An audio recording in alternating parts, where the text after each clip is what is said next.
તો કેમ છો બધા મજામાં ને તમારા બધાનું સ્ટડી ટેલર થા હાર્દિકમાં ખૂબ જ સ્વાગત છે। આજે આપણે એમ લક્ષ્મીકાંતની બુકની અંદર આગળના ચેપ્ટર વિશે ચર્ચા કરીશું। આપણા બંધારણનો ભાગ 3 વિશે ચર્ચા કરીશું। જો બંધારણનો કોઈ સૌથી મહત્વનો ભાગ હોય તો એ ભાગ 3 છે। ભાગ 3 કયો છે?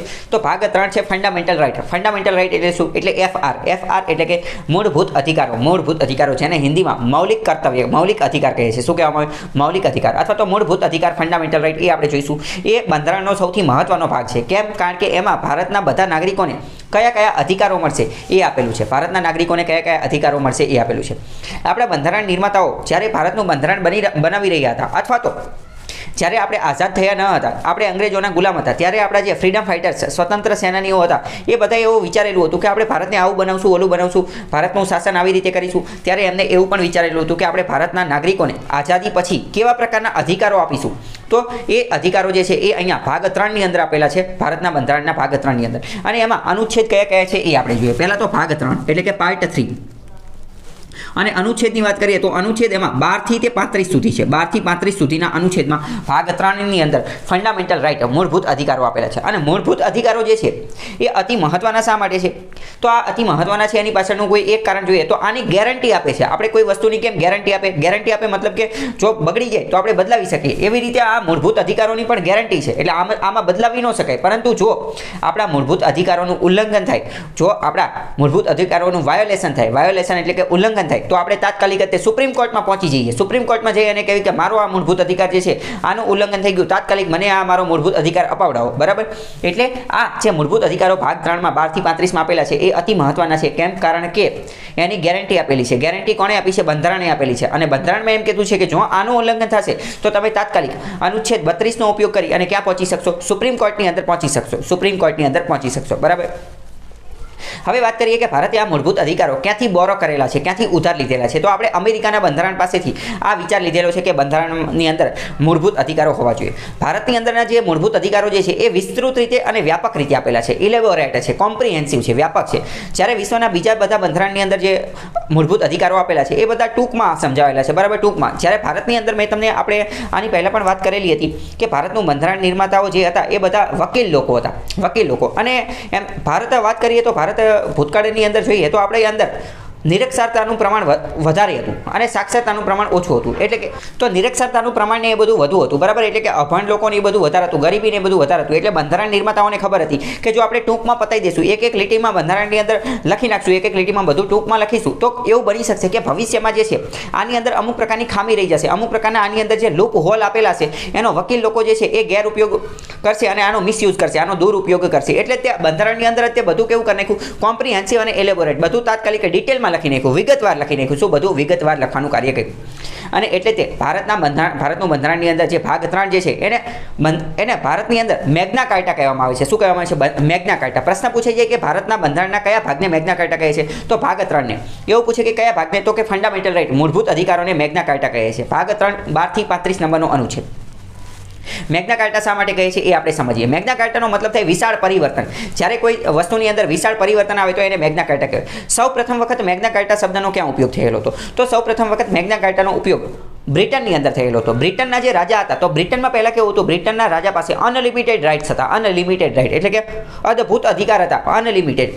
જે અધિકાર કેવો એ બધા એના જ અધિકાર હતા। બ્રિટનની અંદર એવું કહેવામાં આવતું હતું, બ્રિટનના રાજા એવું કહેતા હતા કે I am the king, I am the state and whatever I say is the law। એટલે કે હું જ રાજા છું, હું જ રાજ્ય છું અને હું જે કહું ને એ જ બધા નિયમ છે। હું જે કહું, મારા મોઢામાંથી જે શબ્દ નીકળી જાય એ બધા કાયદા છે, એ બધા કાનૂન છે। એટલે આ બાહુબલીમાં જે કહે છે ને કે મેરા શાસન, મેરા વચન ही है मेरा शासन, मेरा वचन ही है मेरा शासन। આ તો એવું બધું તો સાલો પહેલા બ્રિટનના રાજાએ કહી દીધું હતું કે I am the state and whatever I says is the act or is the law. એટલે કે એ જે બોલે એ જ તે કાયદો થઈ જાય। એના મોઢામાંથી નીકળેલા શબ્દો કાયદાનું રૂપ લઈ લેતા હતા। મતલબ કે એ મોઢામાંથી એવું બોલી જાય કે મારે આ જમીન જોઈ છે, મારે આ ઘર જોઈ છે, મારે આ વ્યક્તિ જોઈ છે, તો તાત્કાલિક એની સમક્ષ એને હાજર કરવા પડે, બરાબર? મતલબ કે લોકોને અધિકાર નહોતા મળતા અને રાજાને અનલિમિટેડ અધિકાર મળેલા હતા। તો પછી ઘણા બધા લોકોએ વિદ્રોહ કરી દીધો, બળવો કરી દીધો, રિવોલ્ટ કરી દીધો। પછી એના કારણે એક ચાર્ટર નક્કી કરવામાં આવેલું। એક ચાર્ટર નક્કી કરવામાં આવેલું, જેમાં લોકોને પણ, નાગરિકોને પણ, યુરોપના લોકોને અમુક પ્રકારના અધિકાર આપવામાં આવેલા, અમુક પ્રકારના અધિકાર આપવામાં આવેલા. અને આ જે ચાર્ટર હતું, આ જે લિસ્ટ હતું, આ જે ડોક્યુમેન્ટ કાગળ હતું કે જેમાં લોકોને અધિકાર આપવામાં આવેલા હતા, એનું નામ શું આપી દીધું? મેગ્ના કાર્ટા. મેગ્ના કાર્ટા. તો અહીંયા પણ આપણે જોઈએ તો એક રીતનો વિશાળ પરિવર્તન આવેલું હતું કે પહેલાં લોકો પાસે કાંઈ અધિકાર નહોતા, રાજા પાસે અનલિમિટેડ અધિકાર હતા. એનીથી થોડું ઊંધું થયું કે રાજાના અધિકાર થોડા ઓછા થયા અને લોકોના હાથમાં, નાગરિકોના હાથમાં, નાગરિકોની પાસે થોડા ઘણા અધિકાર હોય, એટલે એને મેગ્ના કાર્ટા કહે છે. તો ભારતની અંદર પણ, ભારતના બંધારણની અંદર પણ આ પણ એક પ્રકારના શું હતા? રાઇટ્સ હતા, અધિકાર હતા. અને આ પણ એક ખૂબ મોટું પરિવર્તન જેવી વસ્તુ હતી, એટલે આને મેગ્ના કાર્ટા કહે છે. બરાબર. પછી જો મેગ્ના કાર્ટા શબ્દ એટલે આમૂલ પરિવર્તન થાય, ખૂબ મોટું પરિવર્તન થાય. ભારતની અંદર એજ્યુકેશન સિસ્ટમની અંદર જોઈએ, એજ્યુકેશન સિસ્ટમની અંદર તો એજ્યુકેશન સિસ્ટમની અંદર પણ મેગ્ના કાર્ટા આવે છે, જે ચાર્લ્સ વુડ અને આ અલગ અલગ વુડ્સ ડિસ્પેચ ને એ બધું આવતું હતું, મેકોલે મિનિટ ને એ બધું આવતું હતું. તો ચાર્લ્સ વુડ દ્વારા, વુડ્સ ડિસ્પેચ જે આવેલું હતું, એને શું કહેવામાં આવે છે? એને ભારતના એજ્યુકેશન સિસ્ટમની અંદર, શિક્ષણ વિભાગની અંદર એને મેગ્ના કાર્ટા કહે છે. એના માટે મેં એક અલગ વિડીયો બનાવેલો છે, એ તમે જોયેલો હશે, હું એવું માની લઉં છું. તો એમાં એ એજ્યુકેશન મતલબ કે અલગ અલગ મેગ્ના કાર્ટા હોય છે. અત્યારે આપણે આની વાત કરીએ તો ભારતના બંધારણમાં મેગ્ના કાર્ટા ભાગ 3 મૂળભૂત અધિકારો છે, અમેરિકા પાસેથી લીધેલા છે, ઇલેબોરેટ છે, કોમ્પ્રિહેન્સિવ છે, વ્યાપક રીતે બતાવેલા છે. આપણે એ પણ જાણી લઈએ કે ભારતના બંધારણમાં કુલ કેટલા અધિકારો છે. ભારતના બંધારણમાં હાલની દ્રષ્ટિએ 2021ની દ્રષ્ટિએ જોઈએ તો 6 અધિકારો આપેલા છે. કેટલા? 6 પ્રકારના અધિકારો આપેલા છે, જે 12 થી 35માં આપેલા છે. પહેલા તો સમાનતાનો અધિકાર, પહેલા સમાનતાનો અધિકાર, પછી સ્વતંત્રતાનો અધિકાર, પછી શું આપેલો છે? સ્વતંત્રતાનો અધિકાર, પછી શોષણ વિરોધી અધિકાર, પછી કયો આપેલો છે? શોષણ વિરોધી અધિકાર, પછી આપેલો છે ધાર્મિક સ્વતંત્રતાનો અધિકાર. કયો? ધાર્મિક સ્વતંત્રતાનો અધિકાર, ધાર્મિક સ્વતંત્રતા. પછી શૈક્ષણિક અને સાંસ્કૃતિક અધિકાર, શૈક્ષણિક અને સાંસ્કૃતિક અધિકાર. અને પછી લાસ્ટમાં જે છે એ બંધારણીય ઇલાજોનો અધિકાર. ટોટલ 6 પ્રકારના અધિકારો છે, જેના વિશે આપણે ડિટેલમાં ચર્ચા કરીશું. આની પહેલા વાત કરીએ તો પહેલા આપણને એક 7 અધિકાર મળેલા હતા. જ્યારે બંધારણ લાગુ થયું ત્યારે 7 અધિકાર મળેલા હતા. એમાંનો એક અધિકાર રદ કરી નાખ્યો છે. તો 7મો અધિકાર જે રદ કર્યો એ કયો છે? એ છે સંપત્તિનો અધિકાર, એટલે કે રાઇટ ટુ પ્રોપર્ટી. આપણે જે મકાન માલિકને, મકાનને, જમીનને એ બધું ધરાવતા હોય છે, તો એ પણ પહેલા ફંડામેન્ટલ રાઇટ, મૂળભૂત અધિકાર હતો, સંપત્તિનો અધિકાર, પ્રોપર્ટીનો અધિકાર. પરંતુ એ કાઢી નાખ્યો છે. 44માં બંધારણીય સુધારાથી કાઢી નાખ્યો. શા માટે કાઢ્યો એ પણ જાણીશું. તો બધા ફંડામેન્ટલ રાઇટ કયા કયા છે એ જોઈએ. હવે આપણે જોઈએ કે બુકમાં આના વિશે શું લખેલું છે. તો આગળનું ચેપ્ટર તમે જોઈ શકો છો. આ બુકનું 7મા નંબરનું ચેપ્ટર છે ફંડામેન્ટલ રાઇટ, એટલે કે મૂળભૂત અધિકારો. આ પાર્ટ 3ની અંદર, ભાગ 3ની અંદર આપેલા છે બંધારણની અંદર, ભાગ આર્ટિકલ 12 થી 35ની અંદર. આપણા જે બંધારણના નિર્માતાઓ છે જે છે એમને આ અમેરિકાના બંધારણની અંદરથી આની પ્રેરણા મળેલી હતી. અમેરિકાના બંધારણની અંદર જે મૂળભૂત અધિકારો જે છે એનું નામ છે bill of rights. Bill of રાઇટ્સની અંદર આપેલું છે. આને મેગ્ના કાર્ટા કહે છે અને આ જસ્ટિસેબલ છે, એટલે કે જો આનું ઉલ્લંઘન થાય તો આપણે ડાયરેક્ટ સુપ્રીમ કોર્ટમાં પહોંચી શકીએ છીએ. આ ભારતના જે આ એફઆર જે છે ફંડામેન્ટલ રાઇટ, એ મોર ઇલોબોરેટ એટલે કે વ્યાપક રીતે આપેલા છે. જ્યારે અમેરિકાની અંદર જે આપેલા એ વ્યાપક રીતે સમજાવેલા નથી, બધા ટૂંકમાં પતાવી દીધેલા છે. આપણે વ્યાપક રીતે બધું લખાણને એલોબોરેટ કરી અને આપેલું છે. ફંડામેન્ટલ રાઇટ એ ગેરંટી આપવામાં આવે છે, બંધારણ દ્વારા ગેરંટી આપે છે ભારતના બધા નાગરિકોને. અને આ ફંડામેન્ટલ રાઇટ આપવામાં કોઈ નાગરિક સાથે ડિસ્ક્રિમિનેશન, ભેદભાવ કરી શકાશે નહીં. બધાને ઇક્વાલિટી, એક સમાનતા આપી શકાશે. ડિગ્નિટી ઓફ ઇન્ડિવિડ્યુઅલ, દરેક ભારતના નાગરિકને ડિગ્નિટી, મહાનતા જળવાઈ રહે, એની ગૌરવપૂર્ણ જીવન જળવાઈ રહે એવી કોશિશ કરવામાં આવશે. અને સાથે સાથે પબ્લિક ઇન્ટરેસ્ટ પણ જળવાઈ રહે અને યુનિટી ઓફ નેશન, દેશની એકતા અને અખંડિતતા જળવાઈ રહે એવું પણ કોશિશ કરવામાં આવેલી છે ફંડામેન્ટલ રાઇટની અંદર. Fundamental rights are meant for promoting the ideal of political democracy. Fundamental રાઇટનો ઉપયોગ કરી અને પોલિટિકલ ડેમોક્રેસી એટલે કે રાજનૈતિક લોકશાહી જે છે એ પ્રોવાઈડ કરવાની કોશિશ કરવામાં આવી છે. આ અટકાવે છે. ફંડામેન્ટલ રાઇટ જે છે એ એક રીતે રાજ્યને અટકાવે છે. જો અહીં તમે બધા અધિકારો જે છે જોઈ શકો છો. પહેલો જ અધિકાર છે રાઇટ ટુ ઇક્વાલિટી, એટલે કે સમાનતાનો અધિકાર, જે અનુચ્છેદ 14 થી 18માં આપેલો છે. 14 થી 18માં આપેલો છે. બીજો છે ફ્રીડમ, રાઇટ ટુ ફ્રીડમ, એટલે કે સ્વતંત્રતાનો અધિકાર, જે 19 થી 22માં આપેલો છે. 19 થી 22માં આપેલો છે. પછી આપેલો છે રાઇટ અગેન્સ્ટ એક્સપ્લોઇટેશન. એક્સપ્લોઇટેશન એટલે કે શોષણ વિરુદ્ધનો અધિકાર, શોષણ વિરોધી અધિકાર, જે 23 અને 24માં આપેલો છે. 23 નંબરની કલમ અને 24 નંબરનો અનુચ્છેદ, 23નો અનુચ્છેદ અને 24નો અનુચ્છેદ. Right to freedom of religion, ધાર્મિક સ્વતંત્રતાનો અધિકાર, જે અનુચ્છેદ 25 થી 28માં આપેલો છે. 25 થી 28. પછી કલ્ચર એન્ડ એજ્યુકેશનલ રાઇટ્સ, એટલે કે શૈક્ષણિક અને સાંસ્કૃતિક અધિકાર, જે 29 અને 30 નંબરના કલમમાં અથવા એટલા અનુચ્છેદમાં આપેલો છે.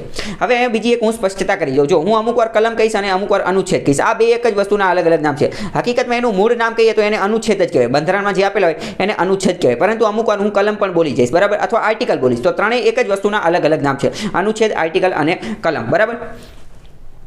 પછી કલ્ચર એન્ડ એજ્યુકેશનલ રાઇટ્સ એટલે કે સાંસ્કૃતિક અને શૈક્ષણિક અધિકાર જે 29 અને 30માં આપેલો છે. રાઇટ ટુ પ્રોપર્ટી એટલે કે સંપત્તિનો અધિકાર. સંપત્તિનો અધિકાર જે છે એ 31 નંબરની અનુચ્છેદમાં હતો, 31 નંબરના, પરંતુ મેં તમને કીધું એ રદ કરી નાખ્યો છે, એટલે હવે આ અધિકાર છે નહીં, મૂળભૂત અધિકાર નથી. રાઇટ ટુ કોન્સ્ટિટ્યુશનલ રેમિડીઝ એટલે કે બંધારણીય ઇલાજોનો અધિકાર. બંધારણીય ઇલાજોનો અધિકાર એ અનુચ્છેદ 32માં આપેલો છે. તો આવી રીતે પહેલા 7 અધિકાર હતા, 6ઠ્ઠા નંબરનો નીકળી ગયો છે, એટલે હવે ટોટલ 6 અધિકાર છે. આ જે સંપત્તિનો અધિકાર જે છે એ 44માં બંધારણીય સુધારાથી 1978માં કાઢી નાખેલો હતો. શા માટે કાઢ્યો હતો એ પણ આપણે જોઈશું. હવે આપણે ફંડામેન્ટલ રાઇટ વિશે થોડી બીજી વાત કરીએ. પહેલાં તો તમે એ સમજો કે આ જે ફંડામેન્ટલ રાઇટ જે છે એ રાજ્ય ઉપર અને કેન્દ્ર સરકાર ઉપર, જે સરકાર જે છે એની ઉપર થોડો પ્રતિબંધ મૂકે છે. કોણ? ફંડામેન્ટલ રાઇટ સરકાર ઉપર થોડો પ્રતિબંધ મૂકે છે. તમને એવું લાગે કે એવું તો કઈ રીતે? એવું એટલા માટે કારણ કે ફંડામેન્ટલ રાઇટમાં એવું કીધેલું છે કે ભારતના નાગરિકોને બધા અમુક પ્રકારના અધિકારો આપેલા છે, અને જો આ અધિકારોનું ઉલ્લંઘન થાય તો આપણે સુપ્રીમ કોર્ટમાં પહોંચી શકીએ છીએ. એટલે કે સરકાર જે છે, સરકાર એ આપણા નાગરિકોના જે અધિકારો જે છે એનો વિરુદ્ધના કાયદા બનાવી શકતી નથી, એના વિરુદ્ધના કાયદા બનાવી શકતી નથી. એટલે કે સરકાર ઉપર થોડો પ્રતિબંધ મૂકે છે. સરકાર ઉપર પ્રતિબંધ મૂકી અને એવું કહે છે કે તમે એવા કાયદા ન બનાવી રાખતા કે જે ફંડામેન્ટલ રાઇટની વિરુદ્ધમાં. આ એક થોડું ઘણું સમજમાં આવ્યું છે. બીજું આપણે એ સમજીએ કે ભારતના જે ફંડામેન્ટલ રાઇટ જે છે એના અલગ અલગ ફીચર છે. એમાંનું એક ફીચર આપણે જોઈએ તો ભારતના ફંડામેન્ટલ રાઇટ જે છે એ પહેલાં તમે બે શબ્દ સમજો, એબ્સોલ્યુટ અને ક્વોલિફાઈડ. એબ્સોલ્યુટ અને ક્વોલિફાઈડ, બરાબર? એબ્સોલ્યુટ અને ક્વોલિફાઈડ.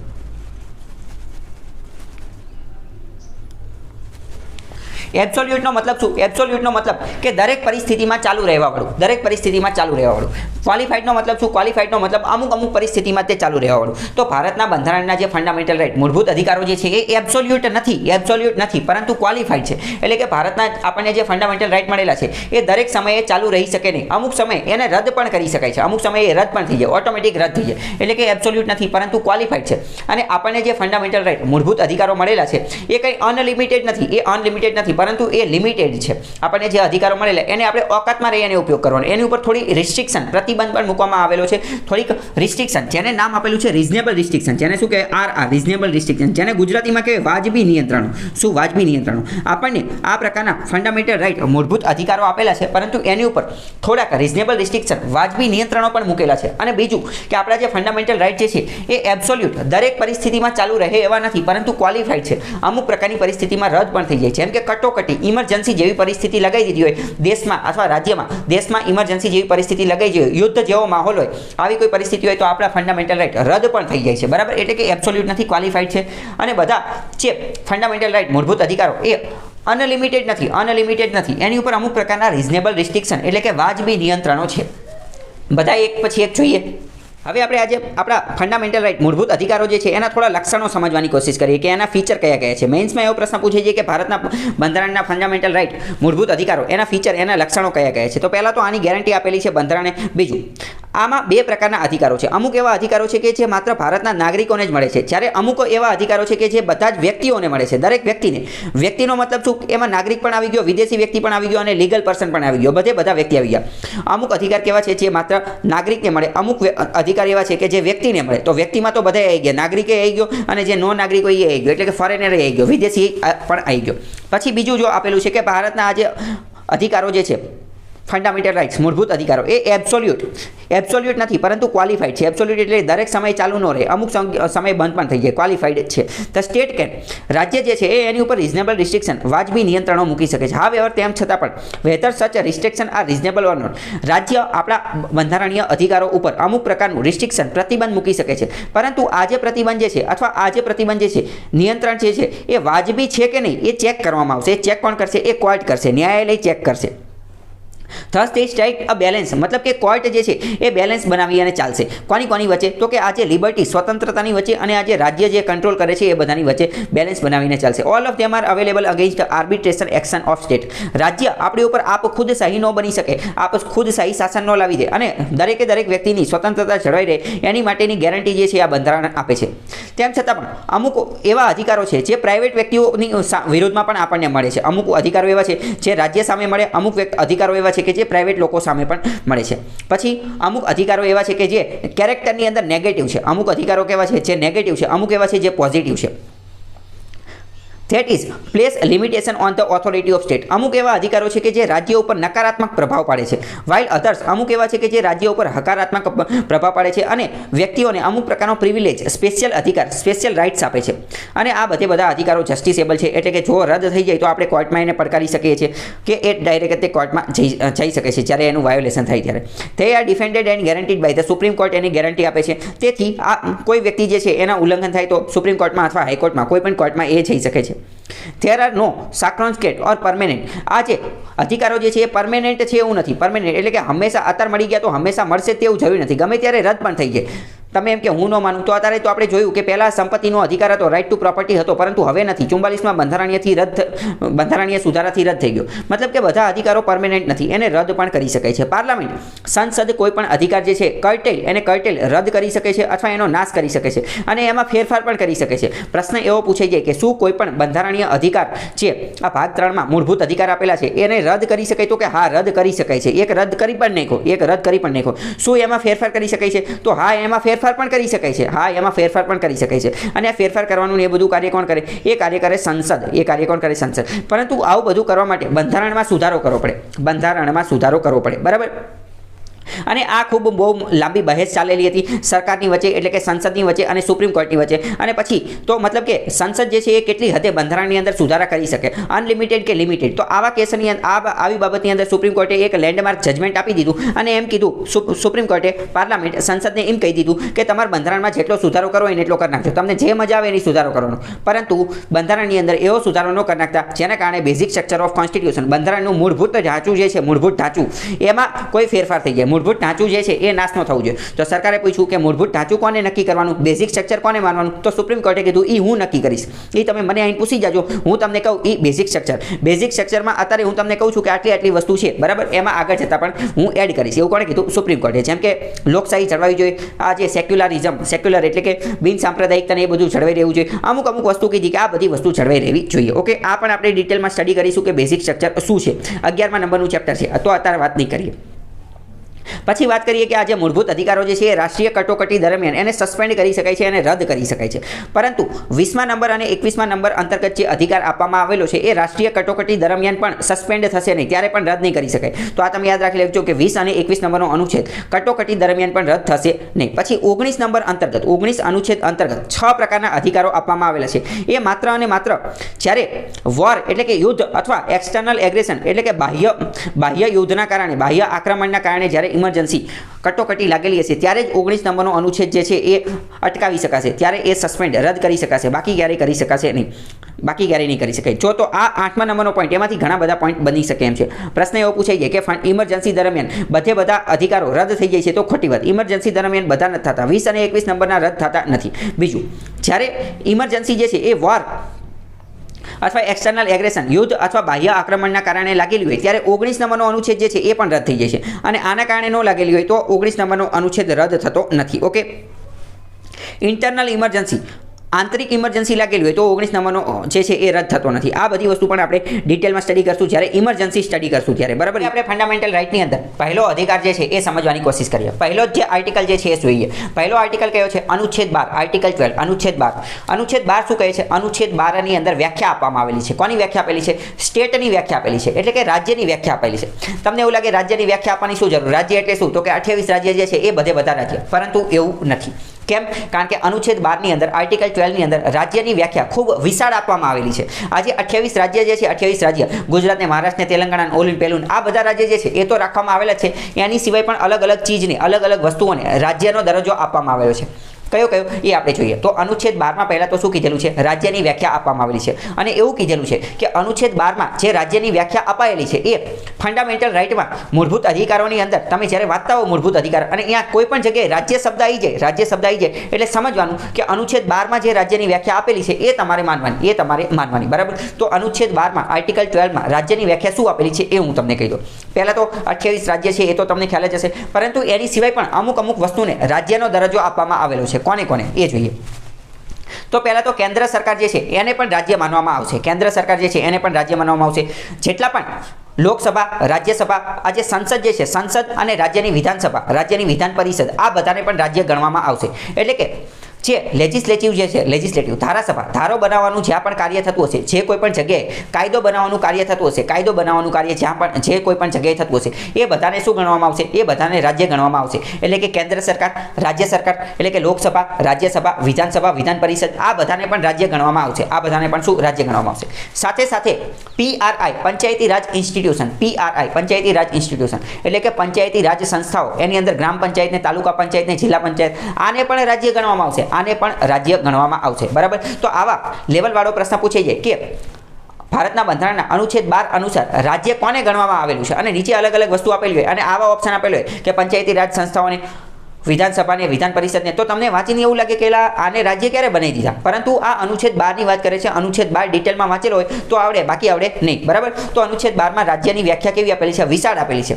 રાજ્ય કોને ગણવાનું? તો મેં તમને કીધું ધારાસભા જે છે એ બધીને, એટલે કે સંસદને રાજ્ય માનવાનું, વિધાનસભાને રાજ્ય માનવાનું, વિધાન પરિષદને રાજ્ય માનવાનું, સાથે સાથે જેટલી પંચાયતી રાજ ઇન્સ્ટિટ્યુશન, પંચાયતી રાજ સંસ્થાઓ છે, લોકસભા, તાલુકા પંચાયત, જિલ્લા પંચાયત, ગ્રામ પંચાયત એને પણ રાજ્ય માનવાનું. એની સાથે સાથે જેટલી વૈધાનિક સંસ્થાઓ છે એટલે કે સ્ટેચ્યુટરી બોડી, વૈધાનિક સંસ્થા એટલે કે સ્ટેચ્યુટરી બોડી, સ્ટેચ્યુટરી બોડી એટલે વૈધાનિક સંસ્થા. એનો મતલબ શું?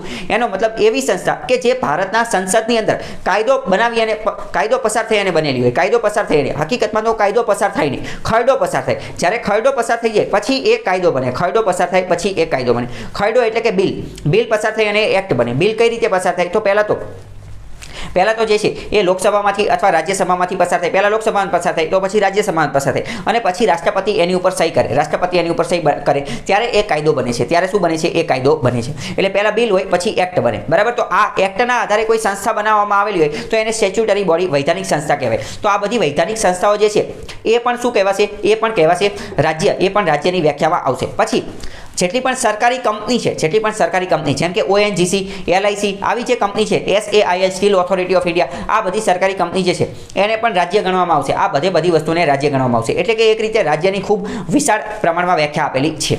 તો જો અહીંયા આપણે સમજવાની કોશિશ કરીએ કે government and parliament of India, ભારતની જે સંસદ જે છે એને રાજ્ય ગણવામાં આવશે. એટલે કે એક્ઝિક્યુટિવ, લેજિસ્લેટિવ અને કેન્દ્ર સરકાર. એક્ઝિક્યુટિવ એટલે કારોબારી, લેજિસ્લેટિવ એટલે કે ધારાસભા અને કેન્દ્ર સરકાર આ બધું રાજ્યની વ્યાખ્યાની અંદર આવશે. ગવર્મેન્ટ એન્ડ લેજિસ્લેટર ઓફ સ્ટેટ, રાજ્યની ધારાસભા અને રાજ્યની સરકાર એ પણ રાજ્યની વ્યાખ્યામાં આવશે. રાજ્યની કારોબારી, રાજ્યનું ધારાસભા આ પણ રાજ્યની વ્યાખ્યામાં આવશે. પછી ઓલ લોકલ ઓથોરિટી, મ્યુનિસિપાલિટી, તાલુકા પંચાયત, પછી નગરપાલિકા, મહાનગરપાલિકા, ડિસ્ટ્રિક્ટ બોર્ડ્સ એટલે કે જિલ્લાના જે બોર્ડ હશે એ, ઇમ્પ્રુવમેન્ટ ટ્રસ્ટ, અમુક પ્રકારના ટ્રસ્ટ રાજ્ય દ્વારા બનાવવામાં આવેલા હશે. આ બધા પણ રાજ્યની વ્યાખ્યામાં આવશે. ઓલ અધર ઓથોરિટી, અમુક ઓથોરિટી, અમુક સ્ટેચ્યુટરી અને નોન સ્ટેચ્યુટરી ઓથોરિટી જેમ કે LIC, ONGC, SAIL આ બધી વસ્તુ જે છે એ રાજ્યની વ્યાખ્યામાં આવશે. એટલે હવે તમે સમજી લેજો કે જ્યારે ફંડામેન્ટલ રાઇટની અંદર રાજ્ય શબ્દ આવે તો આ બધાની વાત કરે છે. આ બધાની વાત કરે છે. રાજ્ય શું છે? તો કે ખૂબ વિશાળ સેન્સની અંદર આપેલું છે. Defined in a wider sense, કે મતલબ કે રાજ્યમાં બધી એજન્સી, સંસ્થાનો પણ સમાવેશ કરી લીધો છે અને બધી વસ્તુનો સમાવેશ કરી લીધો છે. બરાબર. હકીકતમાં જોઈએ તો રાજ્યની અંદર અમુક લીગલ બોડી જે છે એનો પણ સમાવેશ કરી લીધો છે. લીગલ બોડી એટલે શું એ તમે સમજી લો કે ઘણી બધી વાર કોઈ વ્યક્તિ જે છે, દરેક વ્યક્તિ એ તો ઇન્ડિવિડ્યુઅલ હોય, પરંતુ કોર્ટની અંદર અમુક વાર જે કોઈ સંસ્થા હોય, કોઈ બોડી હોય, કોઈ કંપની હોય તો એને પણ લીગલ પર્સનનો દરજ્જો આપવામાં આવે છે. એટલે કે એ શું ગણવામાં આવે? એને લીગલ પર્સન એટલે કે કાનૂની રીતે આ વ્યક્તિ છે એવું માનવામાં આવે. તો એવી રીતે આ બધા રાજ્ય છે. અકોર્ડિંગ ટુ સુપ્રીમ કોર્ટે એવું કીધેલું છે કે private body or an agency working as an instrument of state. Supreme કોર્ટે તો એવું પણ કહી દીધું છે કે રાજ્ય અંતર્ગત કાર્ય કરતી કોઈ પ્રાઇવેટ સંસ્થા જે છે, પ્રાઇવેટ સંસ્થા, તો એ પણ રાજ્યની વ્યાખ્યા અંતર્ગત આવશે. તમને એવું લાગે કે રાજ્ય અંતર્ગત કોઈ પ્રાઇવેટ સંસ્થા કઈ રીતે કાર્ય કરતી હોય તો એ આપણે ઉદાહરણ દ્વારા હું તમને એવું કહીશ કે માની લો કે રાજ્ય જે છે એ કોઈ કંપનીને, કોઈ પ્રાઇવેટ કંપનીને કોન્ટ્રાક્ટ બેઝ ઉપર રાખી લે, અથવા કોઈ પ્રકારનું કાર્ય કરવા માટે કોઈ પ્રાઇવેટ કંપનીને હાયર કરે તો એ જે પ્રાઇવેટ કંપની જે છે, પ્રાઇવેટ બોડી જે છે એ પણ રાજ્યની વ્યાખ્યાની અંતર્ગત આવશે. અનુચ્છેદ 12 અંતર્ગત. એવું કોણે કીધું? એવું સુપ્રીમ કોર્ટે કીધેલું છે. બરાબર. તો આ તમને ખ્યાલ આવી ગયો છે. તો હવે જો પરીક્ષામાં પ્રશ્ન કેવો પૂછાય એ સમજીએ કે અનુચ્છેદ 12 અનુસાર નીચેનામાંથી કયું રાજ્યની વ્યાખ્યામાં આવે છે? તો આ બધા રાજ્યની વ્યાખ્યા છે. સંસદ તો કે રાજ્ય છે. બરાબર. વિધાનસભા તો રાજ્ય છે. વિધાન પરિષદ તો રાજ્ય છે. આ તાલુકા પંચાયત, જિલ્લા પંચાયત, ગ્રામ પંચાયત, નગરપાલિકા, મહાનગરપાલિકા, ડિસ્ટ્રિક્ટ બોર્ડ આ બધા જે છે એ શું છે? રાજ્ય છે. LIC, ONGC, SAIL, statutory body, non statutory authority આ બધા રાજ્ય છે. રાજ્યની વિશાળ વ્યાખ્યા આપેલી છે. તો હવે એવું માનું કે રાજ્ય જે છે એ તમારા મગજની અંદર ઘૂસી ગયું હશે. 12 નંબરનો અનુચ્છેદ રાજ્યની વ્યાખ્યા તમારા મગજની અંદર વ્યવસ્થિત ડ્રીલ થઈ ગઈ હશે, ફિટ થઈ ગઈ હશે. પછી વાત કરીએ કે હવે અનુચ્છેદ 13 જોઈએ. અનુચ્છેદ 13 માં શું કીધેલું છે? અનુચ્છેદ 13 માં એવું કીધેલું છે, અનુચ્છેદ 13 માં એવું કીધેલું છે કે રાજ્ય એવો કોઈ પણ કાયદો નહીં બનાવી શકે કે જે ફંડામેન્ટલ રાઇટની વિરુદ્ધમાં હોય. અનુચ્છેદ 13 માં શું કીધેલું છે કે રાજ્ય એવો કોઈ પણ કાયદો નહીં બનાવી શકે. State can not make a law, એટલે કે રાજ્ય એવો કોઈ કાયદો નહીં બનાવી શકે જે ફંડામેન્ટલ રાઇટની વિરુદ્ધમાં હોય. હવે જો અહીંયા શું કીધું કે રાજ્ય એવો કાયદો નહીં બનાવી શકે, અને રાજ્ય એટલે શું? રાજ્ય એટલે તો અનુચ્છેદ 12 માં જે કીધું એટલે, અને રાજ્યની વ્યાખ્યા તો ખૂબ વિશાળ આપેલી છે, મતલબ કે કેન્દ્ર સરકારે નહીં બનાવી શકે, રાજ્ય સરકારે નહીં બનાવી શકે. વ્યાખ્યામાં આપણે જે જોયું હતું એ કોઈ પણ નહીં બનાવી શકે, એ કોઈ પણ બનાવી શકશે નહીં. નગરપાલિકા, મહાનગરપાલિકા, પંચાયતને એ બધું એ કોઈ પણ બનાવી શકશે નહીં. કેમ? કારણ કે રાજ્યની વ્યાખ્યા આપણે 12 નંબરમાં જોઈ ગયા છીએ, અને 13 નંબરમાં એમ કીધું કે રાજ્ય નાગરિકોના મૂળભૂત અધિકારોનું ઉલ્લંઘન થાય એવો કાયદો બનાવી શકશે નહીં. અને રાજ્ય એટલે ખૂબ મોટી પરિભાષા છે, ખૂબ મોટી પરિભાષા આપી દીધેલી છે. તો 13મા નંબરમાં શું કીધેલું છે કે રાજ્ય નાગરિકોના મૂળભૂત અધિકારોનું ઉલ્લંઘન થાય એવો કાયદો બનાવી શકશે નહીં. પરીક્ષામાં એવો પ્રશ્ન પૂછે કે રાજ્ય આવો કાયદો બનાવી શકતી નથી કે જે નાગરિકોના મૂળભૂત અધિકારોનું ઉલ્લંઘન કરે. એવું ક્યાં લખેલું છે? તો એવું લખેલું છે અનુચ્છેદ 13 ની અંદર. ક્યાં લખેલું છે? એવું અનુચ્છેદ 13 માં લખેલું છે. અત્યાર સુધીમાં આપણે ખાલી 2 અનુચ્છેદ જોયા છે. પહેલામાં એવું જોયું કે અનુચ્છેદ 12 માં શું જોયું કે રાજ્યની વ્યાખ્યા. રાજ્ય એટલે કોણ? રાજ્ય કોને ગણવાનું? શું 28 રાજ્ય રહ્યા એ? તો કે હા, એ તો ખરા જ, એની સિવાય પણ રાજ્યની વ્યાખ્યા વિશાળ છે, એ જોયું. અને બીજું શું જોયું? 13 નંબરનો અનુચ્છેદ. 13 નંબરમાં એવું કીધેલું છે કે રાજ્ય ફંડામેન્ટલ રાઇટ, મૂળભૂત અધિકારોની વિરુદ્ધમાં કોઈ કાનૂન બનાવી શકશે નહીં. અને બીજું અનુચ્છેદ 13 માં એવું પણ કીધેલું છે કે જો કદાચ રાજ્ય એવો કાનૂન બનાવી પણ નાખશે, કેવો કાનૂન કે જે ફંડામેન્ટલ રાઇટની વિરુદ્ધમાં હશે, તો એ કાનૂન જે છે એ વોઇડ થઈ જશે, એ રદ થઈ જશે. એ શું થઈ જશે? એ રદ થઈ જશે. અને રદ કોણ કરશે? એ સુપ્રીમ કોર્ટ રદ કરશે, અથવા કોઈ પણ કોર્ટ રદ કરશે. બરાબર? તો હવે તમે શું યાદ રાખશો કે અનુચ્છેદ 13 માં શું કીધેલું છે કે રાજ્ય ફંડામેન્ટલ રાઇટ, મૂળભૂત અધિકારની વિરુદ્ધમાં કોઈ કાયદો બનાવી શકશે નહીં. અને જો બનાવશે તો એ રદ થઈ જશે. તો એ રદ થઈ જશે. અથવા તો હવે જો કોઈ કાનૂન બનાવશે તો એ આખો કાનૂન રદ થઈ જશે, અથવા એ કાનૂનનો થોડો ભાગ જે છે એ રદ થઈ જશે. એ કોર્ટ નક્કી કરશે.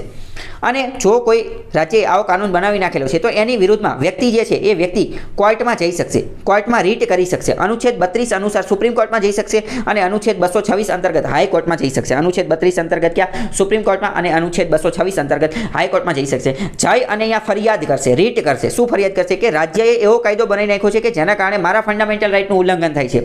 ત્યાં કોર્ટમાં જઈ અને રીટ કરશે, અને રીટ કરીને શું કહેશે કે અનુચ્છેદ 13 માં ના પાડી છે, અનુચ્છેદ 13 માં ના પાડેલી છે કે રાજ્ય એવો કાયદો નહીં બનાવે કે જે એફઆરનું ઉલ્લંઘન કરતો હોય. પણ તેમ છતાં પણ આ રાજ્યએ એવો કાયદો બનાવી નાખ્યો કે મારા એફઆરનું ઉલ્લંઘન થઈ ગયું, એટલે કોર્ટમાં પહોંચી જશે. ઓકે, તો આ ખ્યાલ આવી ગયો.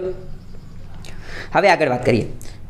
આર્ટિકલ 13, અનુચ્છેદ 13 ની અંદર એવું કીધેલું છે કે આવો કાયદો નહીં બનાવી શકાય, રાજ્ય એવો કાયદો નહીં બનાવી શકે. સાથે અનુચ્છેદ 13 માં લો એટલે કે કાયદો કોને ગણવાનો એની વ્યાખ્યા પણ આપેલી છે. લો એટલે કે કાયદો કોને ગણવાનો એની વ્યાખ્યા આપેલી છે. પરીક્ષામાં પ્રશ્ન પૂછાઈ જાય કે રાજ્યની વ્યાખ્યા ક્યાં આપેલી છે? તો 12 નંબરના અનુચ્છેદમાં. પરીક્ષામાં પ્રશ્ન પૂછાય કે લો કાયદાની વ્યાખ્યા ક્યાં આપેલી છે? તો 13 નંબરની કલમમાં, 13 નંબરના અનુચ્છેદમાં આપેલી છે. 13 નંબરના અનુચ્છેદમાં લો કાયદાની વ્યાખ્યા શું આપેલી છે? તો આ નીચેની 4 વ્યાખ્યા આપેલી છે. કઈ કઈ?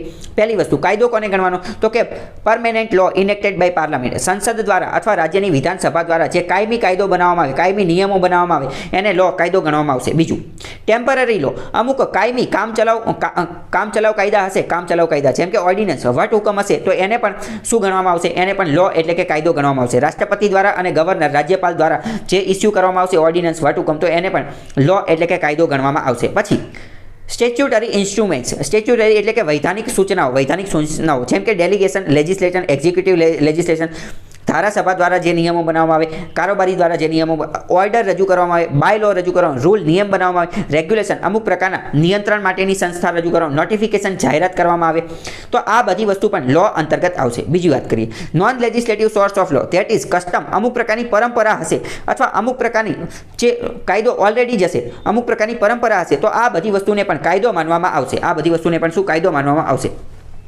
પરીક્ષામાં પ્રશ્ન પૂછે છે કે અનુચ્છેદ 13 અનુસાર કઈ વસ્તુને કાયદો માનવામાં આવશે? તો કે રાજ્ય અને કેન્દ્ર સરકાર જે બનાવે એને, ઓર્ડિનન્સને પણ કાયદો માનવામાં આવશે. બરાબર? પછી આ rule, bylaw, order, regulation, આ બધી વસ્તુને પણ કાયદો માનવામાં આવશે. બરાબર? તો આ પણ તમારા મગજમાં ફિટ થઈ ગયો છે. પછી not only a legislator but any of the above can be challenge in the court. હવે જો ઉપરના કોઈ આધારે, મતલબ કે ઉપરની કોઈ પણ વસ્તુ કેન્દ્ર સરકારે અથવા રાજ્ય સરકારે એટલે કે રાજ્યએ બનાવેલી હશે ઉપરની કોઈ પણ વસ્તુ, એટલે કે પછી ઓર્ડિનન્સ હોય, રૂલ હોય, નોટિફિકેશન હોય, રેગ્યુલેશન હોય, એવું કંઈ પણ બહાર પાડેલું હશે અને એ જો એફઆરનું ઉલ્લંઘન કરતું હશે તો આપણે ડાયરેક્ટ કોર્ટમાં પહોંચી શકીશું, કોર્ટમાં જઈ અને એને પડકારી શકીશું. બરાબર? આગળ વાત કરીએ. હવે અનુચ્છેદ 13 ની અંદર કાયદાની વ્યાખ્યા આપેલી છે. અનુચ્છેદ 13 ની અંદર કાયદાની વ્યાખ્યા આપેલી છે. પરંતુ આને કાયદામાં શું તો કે ઓર્ડર ને બાયલો ને રૂલ ને રેગ્યુલેશન ને નોટિફિકેશન ને આવું બધું છે. પરંતુ અહીંયા તમે એક વસ્તુ નોટ કરશો કે આમાં અનુચ્છેદ 13 માં ક્યાંય CAA લખેલું નથી. CAA એટલે કે કોન્સ્ટિટ્યુશન અમેન્ડમેન્ટ એક્ટ લખેલું નથી. કોન્સ્ટિટ્યુશન અમેન્ડમેન્ટ એક્ટ લખેલું નથી. એટલે કે લો કાયદાની વ્યાખ્યાની અંદર આ બંધારણીય સુધારાને કાયદો ગણવાનો કે નહીં ગણવાનો એ લખેલું નથી. શું બંધારણીય સુધારાને કાયદો ગણવાનો કે નહીં ગણવાનો એ લખેલું નથી. તો આ પણ પ્રશ્ન પૂછાઈ જાય કે શું અનુચ્છેદ 13 ની અંદર એવું લખેલું છે કે કાયદાની વ્યાખ્યાની અંદર લોની વ્યાખ્યાની અંદર બંધારણીય સુધારો ગણવાનો કે નહીં ગણવાનો? તો ના, લખેલું નથી. આમાં ક્યાંય એવું લખેલું નથી. અને એના કારણે તે ખૂબ મોટો વિરોધ થઈ ગયેલો હતો. સુપ્રીમ કોર્ટમાં વારંવાર ઘણા બધા કેસ આવતા હતા. બરાબર. અને એ કેસમાં એવું કીધેલું હતું, સંસદ એવું કહેતી હતી, સંસદ હંમેશા એવું કહી દે કે મેં બંધારણની અંદર સુધારો કર્યો છે, મેં બંધારણની અંદર સુધારો કર્યો છે. અને બંધારણની અંદર જે હું સુધારો કરું છું ને એ કોઈ કાયદો નથી, એ કોઈ કાયદો છે નહીં, એ કોઈ લો નથી, એ કોઈ લો નથી, એ કોઈ લો એટલે કે એ કોઈ કાયદો નથી. પરંતુ પછી કેસવાનંદ ભારતી કેસની અંદર સુપ્રીમ કોર્ટે કહી દીધેલું કે તમે તમારે જે કરવું એ કરો, પરંતુ બેઝિક સ્ટ્રક્ચર એટલે કે મૂળભૂત ઢાંચાનું ઉલ્લંઘન કરતા નહીં. બરાબર. તો હવે આટલું તમે યાદ રાખી લો. હવે સાથે આપણે ફંડામેન્ટલ રાઇટ એટ ગ્લાન્સ એટલે કે મૂળભૂત અધિકારોને એક નજરે જોઈ લઈએ. પહેલા જ આવશે 14 થી 18 નંબરના અનુચ્છેદમાં સમાનતાનો અધિકાર. સમાનતાનો અધિકારમાં 14 માં શું કહેશે કે બધા નાગરિકો જે છે એ કાયદા અંતર્ગત સમાન રહેશે. બધા નાગરિકોને કાયદા સમક્ષ સમાન માનવામાં આવશે. 15 નંબરમાં શું કીધેલું છે કે જાતિ, જ્ઞાતિ, ધર્મ, જન્મસ્થળ એટલે કે race, religion, caste, sex or place of birth આના આધારે કોઈ વ્યક્તિ સાથે ડિસ્ક્રિમિનેશન ભેદભાવ કરી શકાશે નહીં. પછી 16માં શું કીધું છે? જાહેર નોકરીમાં સમાનતા એટલે કે equality of opportunity in matters of public employment. 17 નંબરમાં શું કીધેલું છે? અસ્પૃશ્યતા નાબૂદી. એનો મતલબ કે એબોલિશન ઓફ અનટચેબિલિટી. અનટચેબિલિટી જે છે એને રદ કરવામાં આવશે.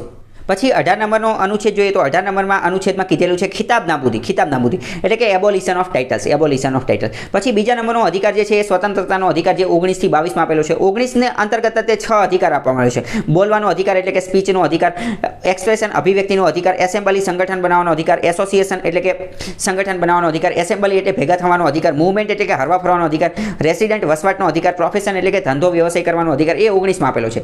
20 નંબરમાં અમુક protection in respect of of offence એટલે કે અમુક ગુનાની અંદર તમે સંદિગ્ધ પાયા ગયા હોય, ગુનાની તમને કોઈ ગુનાના તમે અપરાધી બની ગયા હોય, કોન્વિક્ટ અપરાધી બની ગયા હોય તો ત્યારે પણ તમને અમુક પ્રકારનું સંરક્ષણ મળે છે આપેલું છે.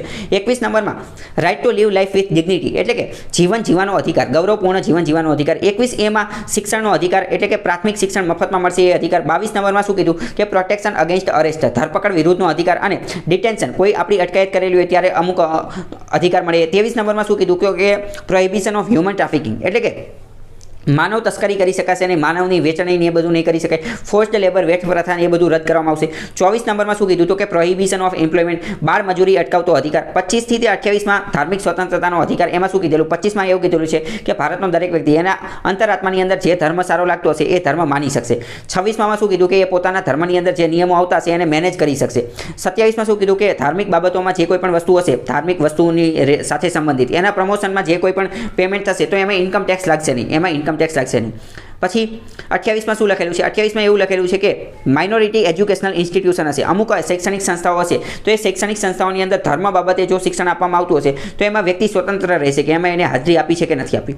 પછી 29 અને 30 જે છે એ સાંસ્કૃતિક અને શૈક્ષણિક અધિકાર. તો પહેલામાં એવું કીધેલું છે 29માં કે ભાષા, સંસ્કૃતિ, સ્ક્રિપ્ટ, લિપિ આ બધી વસ્તુનું સંરક્ષણ કરવાનું છે, કન્ઝર્વેશન કરવાનું છે. 30માં એવું કીધેલું છે કે લઘુમતી લોકોના જે સંસ્થાઓ છે, એજ્યુકેશન સંસ્થાઓ એનો વહીવટ એમને જાતે કરી શકશે. પછી 32 નંબરમાં શું કીધેલું છે? 32 નંબરમાં એવું કીધેલું છે કે બંધારણીય ઇલાજોનો અધિકાર. એટલે એવું કીધું 32 નંબરમાં કે ઉપરના એક પણ અધિકારોનો જો ઉલ્લંઘન થશે, ઉપરના એક પણ અધિકારનું ઉલ્લંઘન થશે તો સુપ્રીમ કોર્ટમાં પહોંચી શકાશે અને સુપ્રીમ કોર્ટ 5 પ્રકારની રીટ ઇસ્યુ કરશે. એક તો હેબિયસ કોર્પસ, મેન્ડેમસ, પ્રોહિબિશન, સર્ટિઓરરી, કોવરન્ટો. બરાબર. હવે તો આ આપણે એટ અ ગ્લાન્સ જોઈ લીધું. તમારા મગજમાં એમ થતું હશે કે આમાં મને હજી કંઈ ખબર પડી નથી, પરંતુ ખબર પડશે પણ નહીં. કેમ? કારણ કે હજી આમાંને એક પણ અધિકાર મેં સમજાય જ નથી, હજી ચલાયા જ નથી. અત્યારે ખાલી ઉપરથી આપણે જોયેલું છે. આ બધાને આપણે ડિટેલમાં સમજીશું. અત્યારે ખાલી આપણે એ જોઈ લીધું કે કઈ વસ્તુ આવે. બીજું હવે આપણે આગળ એ પણ જોઈ લઈએ કે fundamental right of foreigners, foreigner લોકોને કયા અધિકારો મળે અને નાગરિકોને કયા અધિકારો મળે. જો આ બાજુ જે આપેલા એ માત્ર ભારતના નાગરિકોને જ મળે અને આ બાજુના જે આપેલા એ બધાને મળે એટલે કે વ્યક્તિને મળે, દરેક વ્યક્તિને મળે એટલે કે ફોરેનરને પણ મળે, પરંતુ એનિમી એલિયનને મળે નહીં. એનિમી એલિયનનો મતલબ શું? એનિમી એલિયન એટલે એવો વ્યક્તિ, એવા દેશનો નાગરિક કે જેની સાથે ભારતે યુદ્ધ કરેલું છે, ભારતે જેની સાથે યુદ્ધ કરેલું હોય એવા વ્યક્તિને મળે નહીં. એટલે ભારતે એક તો પાકિસ્તાન સાથે યુદ્ધ કરેલું છે અને ચાઇના સાથે યુદ્ધ કરેલું છે, તો આના જે નાગરિકો હોય એને એનિમી એલિયન કહેવાય. તો આ બાજુ કોને મળે? તો કે માત્ર ભારતીય નાગરિકોને, અને આ બાજુ કોને મળે તો કે બધાને. તો પહેલું જોઈએ.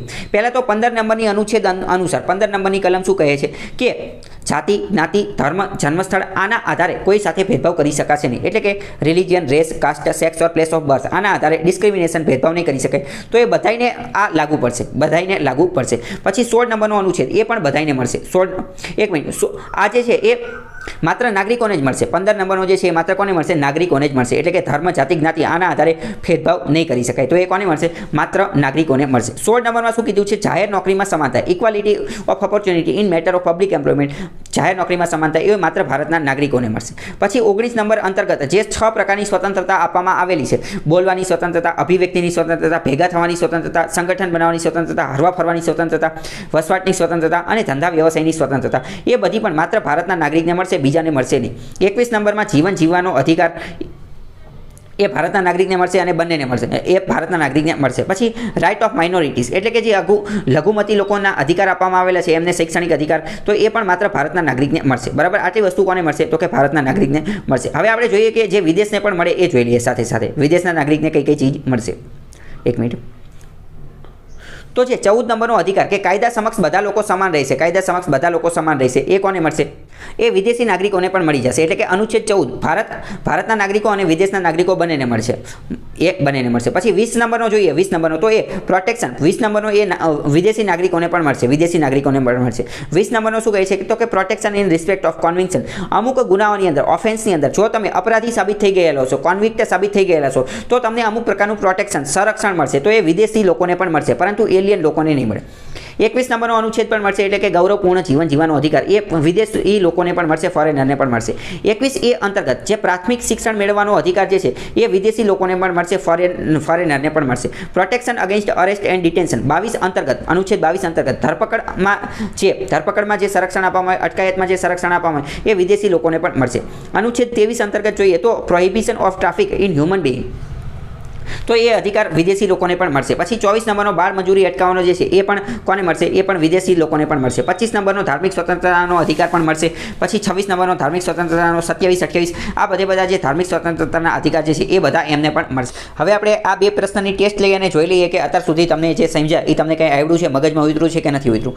પહેલો પ્રશ્ન એવો કહે છે કે અનુચ્છેદ 12 અનુસાર રાજ્યમાં કોનો સમાવેશ થાય છે? એટલે કે રાજ્ય કોને ગણવાનું? તો કે સંસદ, વિધાનસભા, વિધાન પરિષદ, પંચાયત, નગરપાલિકા, વૈધાનિક સંસ્થા, LIC, સુપ્રીમ કોર્ટ, હાઈકોર્ટ. આ 9 છે. આમાંથી કોનો સમાવેશ થાય છે? બધાનો સમાવેશ થાય છે કે 1, 2, 3, 4, 5 કે 7, 8, 9 કોનો સમાવેશ થાય છે? એ તમારી રીતે કહેવાનું. પહેલાં થાય, બીજાને થાય, ત્રીજાને થાય, તમે જાતે જ વિચારી અને કહો. બરાબર.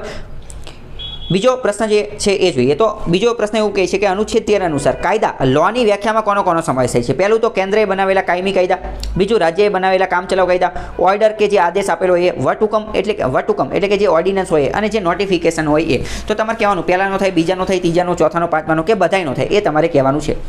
તો આશા કરું છું કે તમે કમેન્ટમાં આન્સર લખી નાખેલો હશે અથવા તમારા મગજમાં વિચારી લીધેલો હશે. બરાબર. તો હવે હું કહું છું કે પહેલાનો જવાબ શું આવશે. પહેલાનો જવાબ જે છે એ પહેલા 7 આવશે, પ્રથમ 7 આવશે, પ્રથમ 7. કારણ કે સુપ્રીમ કોર્ટ અને હાઈકોર્ટ એનો રાજ્યની વ્યાખ્યામાં સમાવેશ થતો નથી. રાજ્યની વ્યાખ્યામાં એવું ક્યાંય નથી લખેલું કે ન્યાયિક સંસ્થા હશે, ન્યાયિક સંસ્થા, જ્યુડિશિયલ બોડી, તો એનો પણ સમાવેશ થશે. એટલે કે આ બે આવશે નહીં. ઉપરની બધી વસ્તુનું કીધેલું છે કે હા એનો સમાવેશ થશે.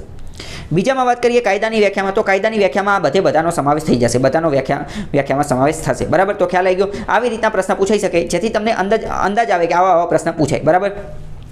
તો આજ માટે આટલું રાખીએ.